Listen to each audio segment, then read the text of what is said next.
guests on the Paul Fo podcast are fascinating people. And today is no exception to the rule. I've got Mrs. Caroline Bokbola. She's a serial entrepreneur, leadership expert, international keynote speaker, fascinating mother. In fact, the other day I met her daughter at the Nia Desan Leadership Conference in London. Beautiful woman, beautiful daughter of ours, very put together, and very stylish, I must add. And our school has over 14 branches in the UK alone. You want to listen to this woman. Caroline, welcome to the podcast, ma'am. How are you doing today? I'm very well, thank you. Thank you so much for having me, Paul. I think you've done the introduction already. Like I said earlier, I think for me, it's I think my biggest legacy or my biggest attribute as a person is the fact that my children, by God's grace, and you got to meet my daughter, and what legacy I leave for them. What role model am I to them? I mean, I remember my son telling me, I think about a year and a half ago, and he said, "Oh, Mom, everyone in my school knows you." And I'm thinking, how is that possible? She said, "We even had a case study and talked about you at business studies." Wow. And he's turned around and said, "Mom, I'm very proud of you." I'm thinking, all right, how much do you want? But then you could imagine if your children are then turning around, it's like, talking about your business and they're using you as a case study in their class because their teacher picks it up. Yeah. They just went online and searched. So to me, that I couldn't even have built or I've seen this coming, and I'm so grateful. And thank you so much for having me here, Paul. It's so lovely to be here. I'm so honored. Thinking we met or we started 2020 during COVID, and look at this. This is yes, amazing. And the relationship we have, Paul, honestly, it goes past business, it goes past clients, relationship. I mean, I'm so proud of you, of the things you've achieved, of how you never let anyone, you constantly take everyone along with you. You tell us every single thing you do. It's like, this is how I do it. And I guess it's one of those things where you have 100 people in the room. You have maybe 2% take on what you say, and then the other 80 or 90% is up to them, but at least they've been told. Yeah. You can't say it no way. So well done for constantly pulling everyone with you and not getting tired. Thank you. Thank you so much, Caroline. So, Caroline, leadership is a big issue for entrepreneurs, mid-sized businesses, large businesses, and solo entrepreneurs. Yeah. You have 14 branches for one of your businesses alone. You're not there every day. In your own words, what is leadership and why is it important for an entrepreneur? That's a really good question. I mean, we have you have so many people talk about leadership, and you have so many quotes online about leadership and so on. The thing is, if you haven't practiced leadership and you make it work, that's just story. That's just You have to practice it, every single one of it, and it actually works. If it doesn't work, you're just telling stories. You're generally it's just words in a book that you've read. Because leadership will throw you stones. I like that.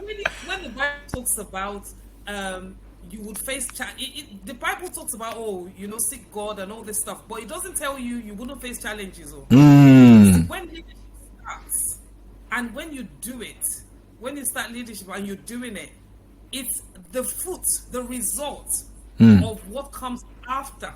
You then realize if you're really a good leader or not a good leader. Anybody can be a leader. What is the result of your leadership? It's not just about people following you. It's people following you wholeheartedly. That's right. And doing things the way it should be done, even in your absence. I like that. Absence. Because if you're there, they're doing it because you're there. What happens when you're not there? And that's where my value comes in, which I'm sure we may talk about later. But for me, the business is based on my value. The way I lead my team is based on my value. And as a result, they take on those values and start to live or run the business by those values. Oh, that's powerful. For example, if I said we had to be in a certain place at a certain time at this time, there's no African time or no African time. And this Come is on. why a lot of African businesses fail. Because you can't hold your word. We can't hold you to your words. So you can imagine I run a team of about 95 people. Wow. And it has to be done that same way in every single branch. Because parents are reliant on us, children are reliant on us. They can't understand you're late. What do you mean you're late? Or they can't understand you're not excellent. What do you mean you're not excellent? We're paying you tons of money to be excellent. And the funny part about this, my leadership, is when, and I know we haven't talked about Nigeria, the things we do in Nigeria, but we're going to talk about it, but I just need to touch on this thing. You know, when people talk about, oh, Nigerian people, or you know, when you go to Africa, you can't trust and so on. The reason you can't trust is because you can't trust yourself. And I'll tell you why I said that. Because as a person, I have values. When I employ people, I have the values. Okay, maybe I've been blessed enough to meet good people, and I've paid forward, and hence I'm getting the results of what I've done and collaborating with the right people. However, I communicated my value clearly to the team I employed in Nigeria. So don't do things haphazardly for me. This is my excellence. This is what excellence means To me, yeah. So for the first few months, I would go through it. I would look at it over and over again. No, it's not good enough. I understand what you're saying. However, this is the way I want to communicate it. Actually, you trust them enough to start to do it, and they do. And then you then raise one leader from there who then watches over the others. Powerful. And their own standard of excellence still aligns with your own standard of excellence. So going back to leadership, it's the people. It's the people you have, the empathy you have for the people that work for you, the people that you have running the business with, because I can't be in 14 places at the same time. Exactly. Someone's going to do it. It's the people, it's the system, how simple you make this system. Oh my goodness. You make those systems easy to follow. I mean, where possible, Paul, I make things tick box exercise. Have we done this? Yes. Have we done this? So because it's just a reminder. It's a reminder that have we done this? Yes. Have we done this? Yes. And if you haven't done it, why have you not done it? Just write it down. And even as a leader, do you cover up? Because if you cover up, then they will cover worse things up. Come on, man. You have to be transparent. Because if you're not transparent as a leader, you could imagine when you're not there, they will do the worst and cover it up. That would break your business. In a country where systems is key, where laws are abiding, you can't break the rules. Like for example, last week we had a child in one of our settings, and unfortunately the child, a 6-year-old, she fell. And I tell you, she broke her arm. Broke. Not sprain, broke. The bone. Wow. Snapped. What's the policy? The policy is you call the parent, you obviously make the child comfortable, you call the parent, you advise they have to go to the hospital.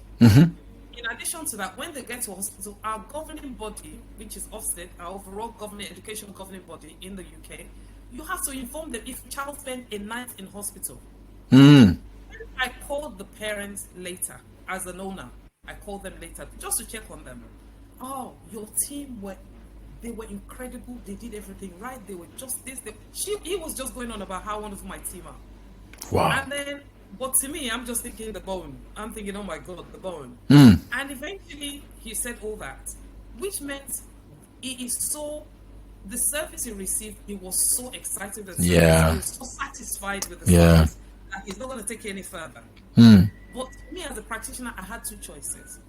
Is it to, quench the fire there, leave it, he's happy, let's go on, or report myself. Because I had the choice.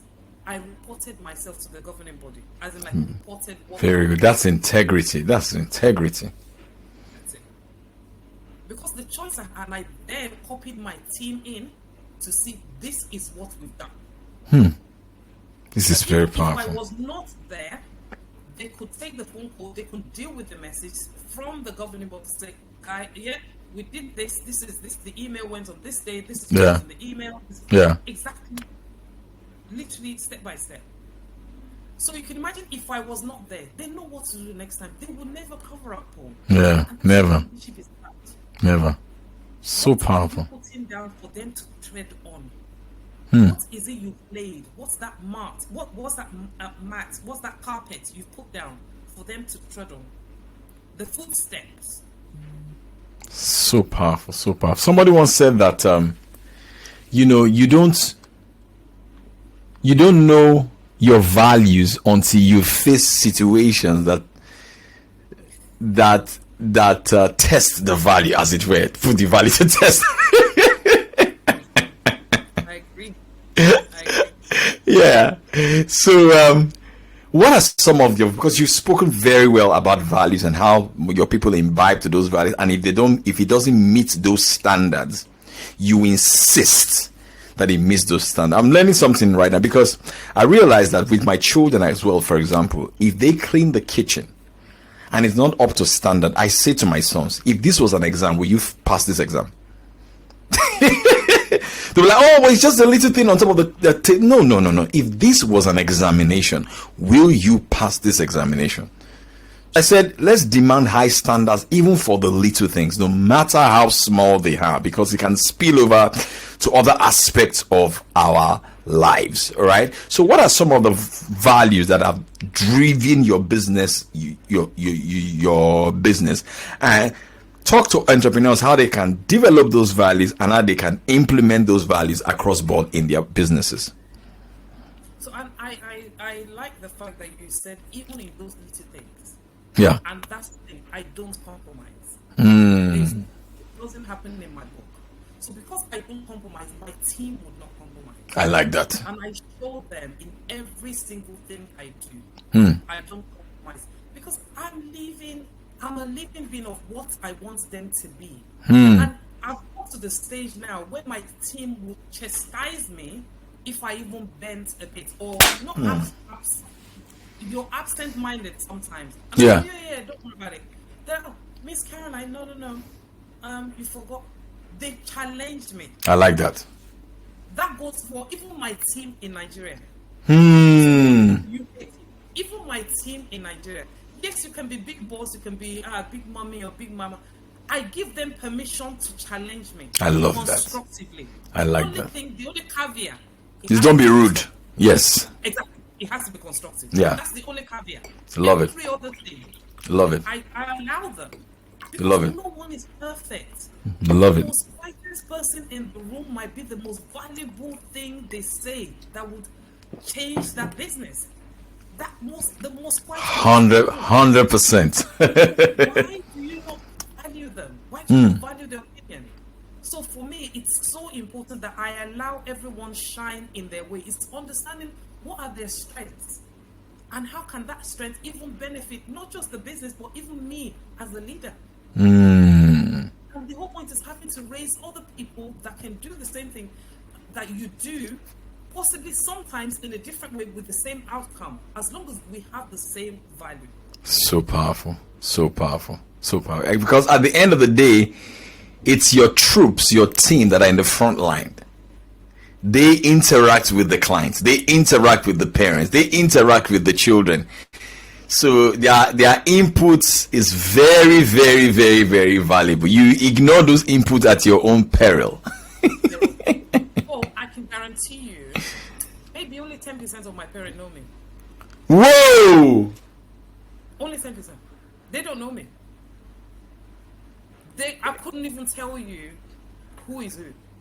Are you serious? That's even if 10%, honestly. That's a great system. And I say 10% because I have a branch that I have an office in the branch. That's the only branch that the parents know me. Any other branch. Even there was a time, just during COVID, the parents are coming in. They didn't realize I was the owner of the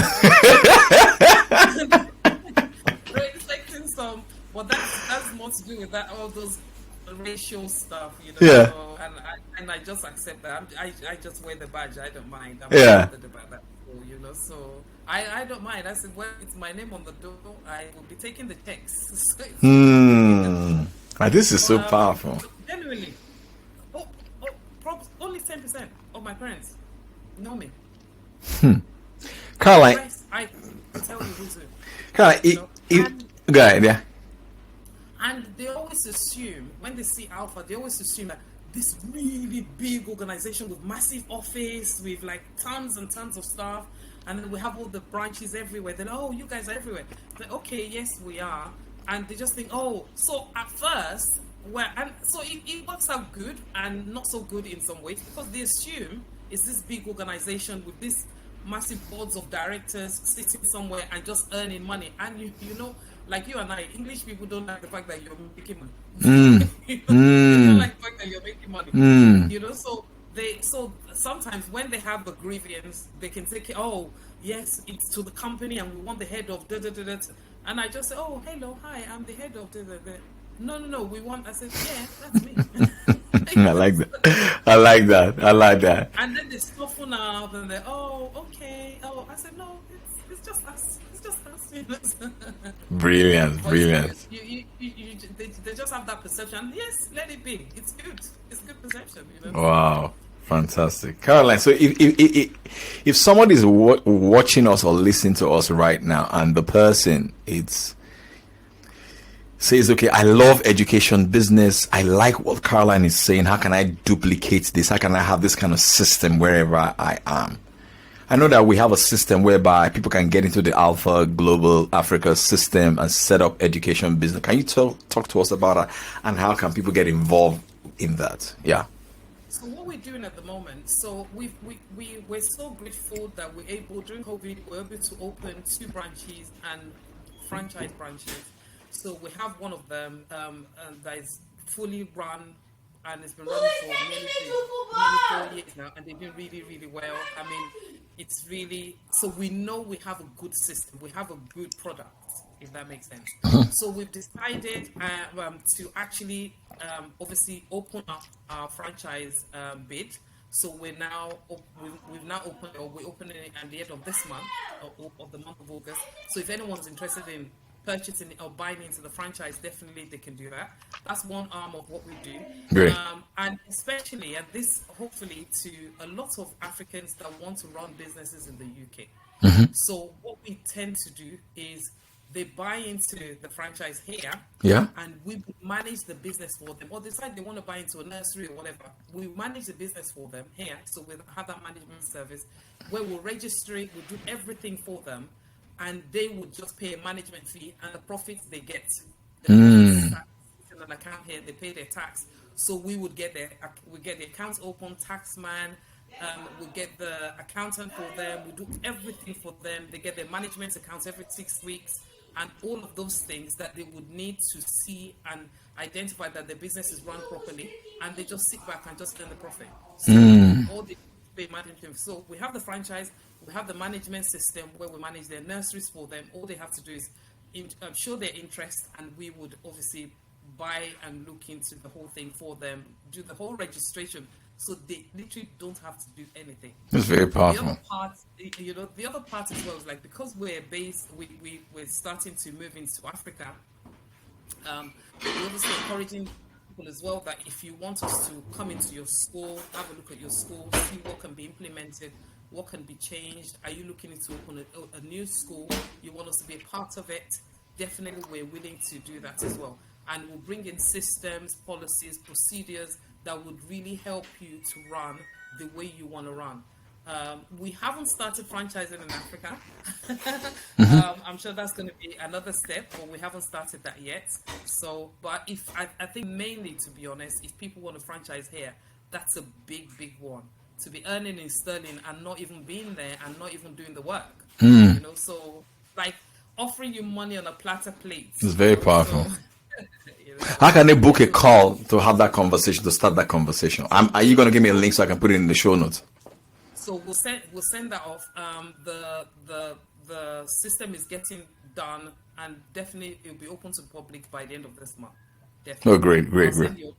I mean, at the meantime, people can actually just send an email or something, start a conversation with you and your team. Yes, This if they want to send an email, they can send an email to caroline@alphachildcare.com. That's Okay. caroline@alphachildcare.com. great, great, great. I'm going to put that in the show notes as well. Oh, fantastic. What are some of the leadership fears that entrepreneurs have? I know they have fears. We all have those fears. Oh, And like, they will take my business. They can't do it the way I want it done. They're going to mess things up. Some of them have takeover mentality. You know what? Where do you even want me to start? Tell me about the fears. God be the glory will be 20 years in September. 7th of September, the business will be 20 years. So I've got that coming up. So I'm so excited about that. But the issues I had at the beginning, or when I started the business, growing it within 8 months, we grew to 2 branches. Within 14 months, we grew to 3, and within 2 years, we had 4 branches. So literally, it's almost like you're opening one every 6 months. And after the 4, that's when I started to think, oh my God, there's an issue. I think the first part was when I realized I couldn't be in 4 places at the same time. That was the first part. So I had to grieve the loss of almost a baby. Because the problem we have as entrepreneurs, we think this thing is our baby. I like that. So it's like I grieved the death of a baby. Yeah, I wow. felt like my baby was. I can't emphasize it enough. I get This it. is real life, real life. I felt like Real my talk, heart- 100%. my heart was torn apart. Wow. I had to then realize, Caroline, this is just a business. Hey, what's wrong with you? So that was the first bit. Obviously, I had the whole simple thing about managing people, and I felt I couldn't manage people like so many people. And you're managing adults. How could you manage adults that's got Yeah. issues galore? And some of them are very stubborn. And you want them to give you 100% of themselves. Oh my goodness. And you know the laws in the UK, it's more for employees, not for employers. Mm. The laws in the UK sit more with employees and not with employers, because you can have an employee, oh, this is no word of lie. They call in sick. If you're not a good leader and manage that well, as in like their mental health and everything, they can go for 6 months and you have to pay them every month for not being at work. And when they come back home, they can come back for 2 days. If you don't do your due diligence, you'll come back to work policy and all of those stuff. After 2 days, they can go off again for another 6 months. So if an employee begrudge you, you can say bye-bye to your business. So that's why you don't do things haphazardly. You have to do things properly. You have to stick by. That means if you make a mistake at the employment stage, you are in trouble. I'll give you an example. So in the 19 and a half years, I've made one mistake employer-wise, as an employer. So I had a staff that started with me, and within 6 months, they were so good, or within a year or so, they were so good, I promoted them, but to another arm of my business, which means they were i.e. employed by Alpha Childcare here, and then they moved the contract to Alpha Global, but without changing the contract. I just felt, they just, yes, they're doing a probation here because it's a new role, so I gave them, they're on a probation period. But because it's continuous employment, regardless of the fact that they went from one company to the other, because it's continuous employment, when she did pass her probation and we sent her off, she said, so literally she took us to the tribunal and she won. And we had to pay her £3,000. My lesson there was, when even if you're promoting someone, you have to do a new contract. This is a new role under this company, is not a continuous employment, because when they're doing a new role, there's going to be a probation period again. Yeah. Because if they're not that good in that new role, you want to be able to either bring them back, as in demote them, or ask them to leave. that they've not passed the probation. So the contractual agreement has got to be right. So that was the only one and ever mistake I've made. Next, guess what? The other times I've been so nice, I've been so gullible, I've been so humble. You know, just like literally, you'll be eating humble pie just to get them out of the door. As like good riddance to bad rubbish. Yes, because if you love your business, you can't afford to just be silly with business. You know, so now I don't do that side of it, and my team do it. But if you see the way I constantly, like, guys, make sure you do it right. Make sure you write the right letters. Make sure you get them to sign it. I like that. I like that. You know, so I'm constantly on them because they have to get it right. You know? Ah, very, very good. It's Yes. your name on the door. Yeah. It's your name on the door. Yeah. Yeah.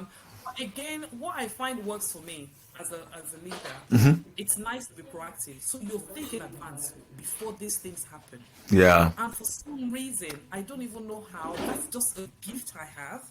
And it's really helped with the business. You can almost foresee, almost like my team sometimes, like, which wizard house did you stay in last night? Yeah, very intuitive. Yeah. Yeah. You know, and it's so incredible as a leader to be able to do that. And again, it's just by watching other people and what's happening. Understand the trend of your business. Yes. Yes. Yes. Yes. What business really matters.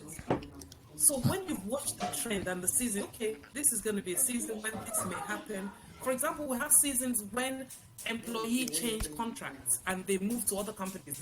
So come December, they're going to start looking for a new job. Yes. So what you do, you go back to your buckets of CVs and see, okay, who can I call if they're available? Yeah. But even outside of that, what we tend to do, you have your normal team, and then you have each branch, you have an extra staff just in case one person's off sick. So you're not having to use agency staff, you're not having to be short staff, because when you're short staff within the kind of industry we're in, it just means you can't have that many children. Oh, I see. So it's so important.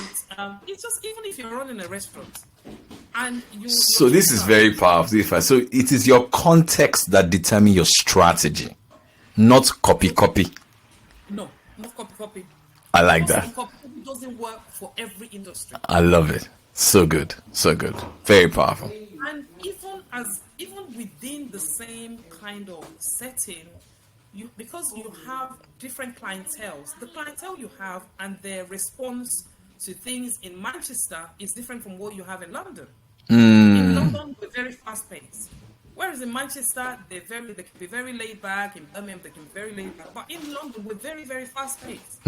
So before you could blink, the parent's looking somewhere else. Your customers are looking somewhere else. You're not satisfied. You're not meeting their needs. They're looking somewhere else immediately. So it's that thing of, are you constantly communicating with your parents? Are you constantly updating them? Even when you don't know things, you're saying, guys, I don't know this. However, I'll find out as soon as the government releases it. I'll let you know. Very powerful. Caroline, if you had to do it all over again, what role will you employ first and why? There's a follow-up question to that. But if you had to do this all over again, this is 20 years started again, what role will you employ first and why? So if I have to do it all over again, the role I know I've seen this a few times and I've heard this a few times. Sorry, I'm trying to turn my phone on. Somebody's calling. Right. If I have to do this all over again, definitely I would have to get a PA first. I have to get an assistant. Wow. Why? That's interesting. Why? I'll tell you why. Because from the onset, you learn to work on the business as opposed to in the business.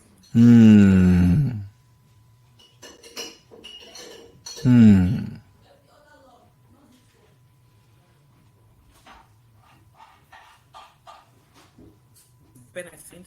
It still has its benefit. The benefits I find in the way we've done it is the fact that you know every single detail of how the business is run. Every single input of, like, this is our first accountant, this is how we do that paper. Yeah. Who does the flyer? Yeah. Who does this? And this is what works. So when you did it, when you do it yourself, you get that, as opposed to getting someone to do it for you. However, I think definitely I spent too much time in the business as opposed to on the business, which we could have expanded more at a very, but again, I always say, like the good Bible, the good holy book, God's time is the best. It's the best. It never happens late, so, but definitely, because the head, oh my God, the amount of ideas in my head. It's crazy, right? Let me ask you a follow-up question before the last question. What are the downsides of expanding? Because somebody's watching right now, they say, I want to expand my own business as well. It has its upside. What are some of the downsides of it? I mean, there will be culture issue. To be dealing with different stuff. I mean, we're talking about the fact that people in Birmingham can be slower than people in London. I mean, that means that the staff in Birmingham will not be as upbeat as like the staff in central London. You get me? So what are some of the downsides of, expanding? I think for me, what I found was the people. You have to be ready to really, if you don't have the people, you can't expand. And that's what we did. It's having the right people, it's even having the right people with the right mindset that want to grow with you. That's right. That's really important, because you can't force anyone to come out of their comfort zone, because you see it, everyone sees it. So for me, it's having the right people in place. Once you've trained those people, they're able to expand or move into your branch for you. And the only reason I even say that again is because of the nature of the business. So if I was running a smoothie shop, yeah, I'll have a crash course. We all come together. We'll tell you what our values are, what our policies are, and we'll chuck you in a branch. You don't necessarily need anyone to be. All they need is that customer service. Hello, sir. How are you? So you can just train them. This is how we greet people. And yeah. So it depends on the nature of the business, but the kind of business we run, if it's time to expand, they have to be passionate about the business. They have to be passionate about what they do. We had a branch, not our branch, but we had a nursery, one of those chains, and they opened 120 space nursery. So let me give you an example of what they earn per month. So if they have 120 space nursery and maybe 80 of them, they pay 1,080 per month. Do the calculation. 80 children, they pay 1,006 a month. I'm pressing my calculator. And it's 80 children. And that's per month. Bye, baby, bye. They pay 1,006, right? Yeah, a month. That's 128,000 pounds a month. Yeah. A month. Yeah, a month. So not a year, a month. Because of staffing, because they expanded, which is they don't have too many branches. That's 1,536,000 pounds a year. Yeah, in turnover in just one branch. It's the most beautiful nurseries I've seen in a very long time. Within 8 months of opening, they closed them down. Guess why? Why? Staff. People. And that's when you know the management are more into the sides of the earning as opposed to the training of the staff first, and you sit back to earn. You don't eat immediately. You put the right things in place and then you sit back. And then you can eat because you've done the work. But a lot of people, they think expand and sit back without making sure it runs properly first before you sit back. This is very powerful. This is very, very powerful. 6 to 8 months. Within 6 to 8 months, everything they've invested in that gone. Gone. Too bad. And the nature of the business means they will then start to look at the other ones you have. Because if you've not run this properly, how are we guaranteed you're running the other ones properly?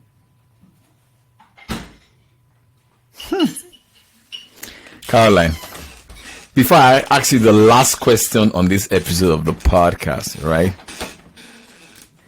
What is the other thing? Because it's obvious that people need to learn a lot from you. Have you got a product, a course, a class, something coming up? Tell us. We want to learn from you. This is a lot of experience, man. A lot of experience, yeah, man. We actually have a web. I'm not a good marketing person. You froze there for a minute. I'm not a good marketing person, though. We have quite a lot going on. So I know you have a webinar coming up here, yeah? Yes, we have a webinar coming up at the end of September. I haven't actually got. I think it's last week in September. I'll get the date. I'll send you the poster for it. So that's coming up, and that's for anyone that is in the school business. Anyone at all that is in the school business. So if you want to learn about opening up a nursery, a school, how do you do it, drawing up your systems, franchising, everything, and we will have real case studies, real people that we've helped, real customers that have opened up our franchise. They're going to come on and come and talk about the experience with us. So we have that coming up. I haven't got the date, but I know it's in September. And the best part for our Nigerian clients, in November, we're having a school, a live session program for school owners only. So for those people that own schools, we're coming in, we only have 50 spaces, and they can come in and learn. And we have about 4 or 5. It's like proper real teaching.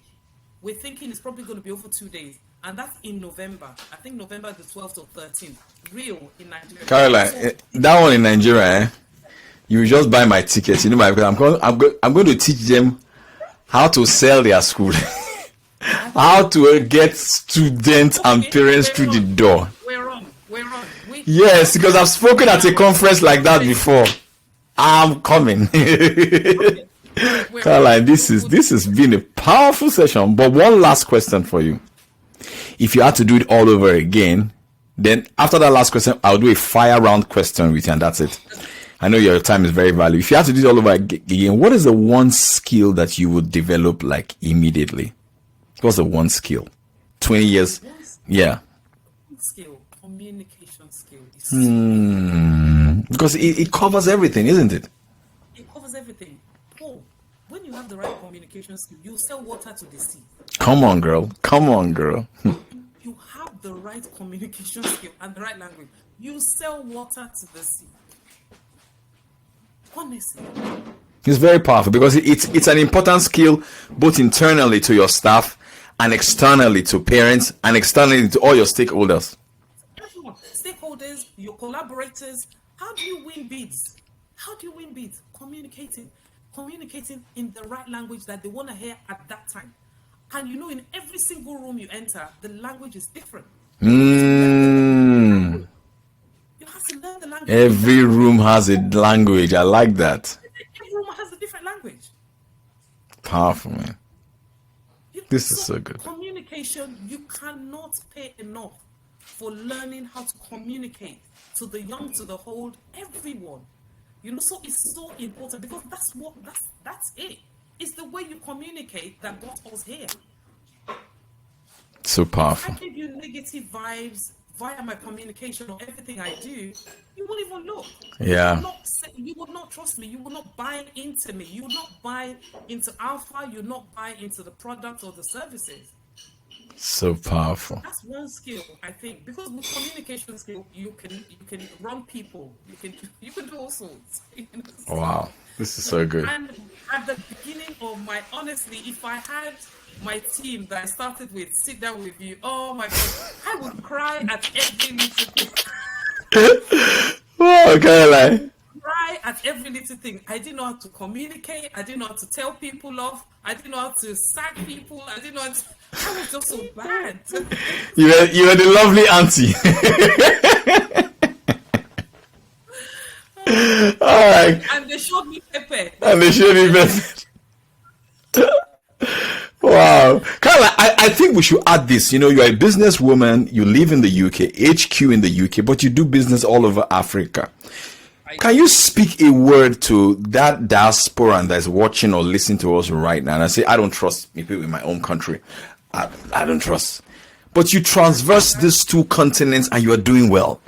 What's the distinction? What have you learned? Is it the people? Is it the relationships that you have built over time? What has helped you?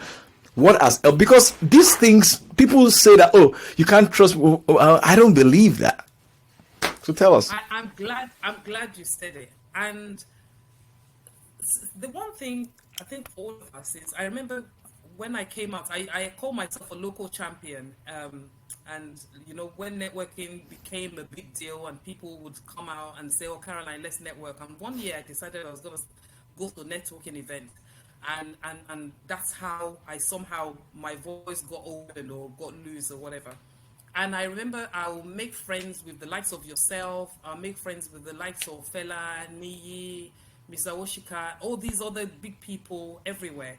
And people, you know, what are you doing? You know, like my diasporans, they're like, "How are you doing?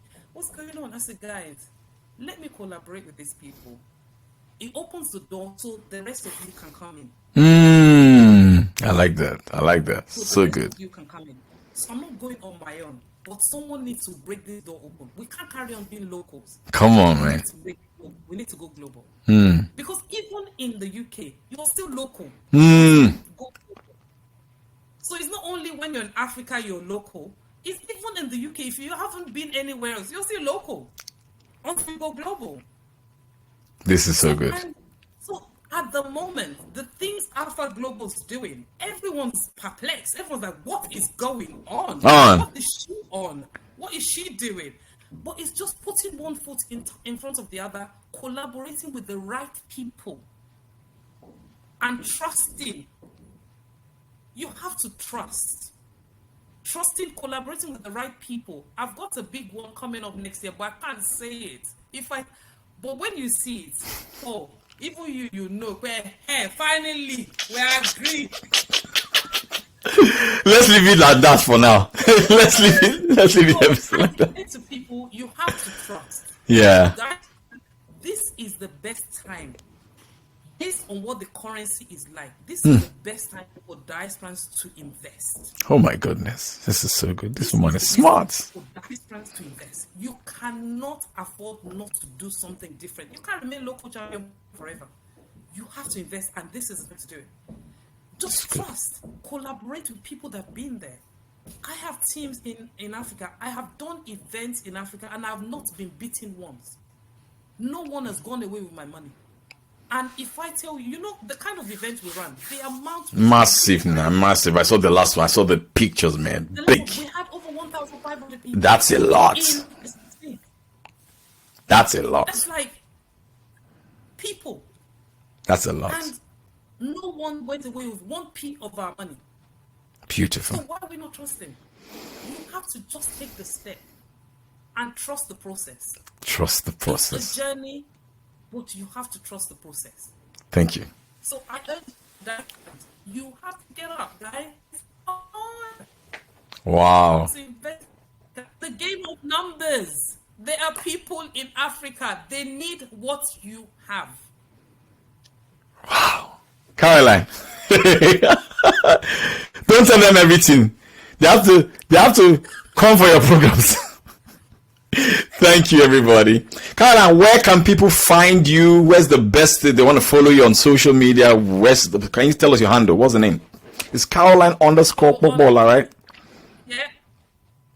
Yeah, and it's Alpha_childcare on Twitter, on LinkedIn, Alpha_childcare, on LinkedIn, it's Caroline Popola, you know, so it's the same thing. Once you get Caroline Popola, you would find, you'll find there. So, but thank you so much, Paul, for having me. It's just been incredible. It's been so lovely to have a chat with you. Yes. I can't wait to see you again soon. I think we have an event next week. We have an event next week. Yes, we're always meeting. Where's that event taking place? If somewhere, is it in London or outside London? It's outside London. It's not far.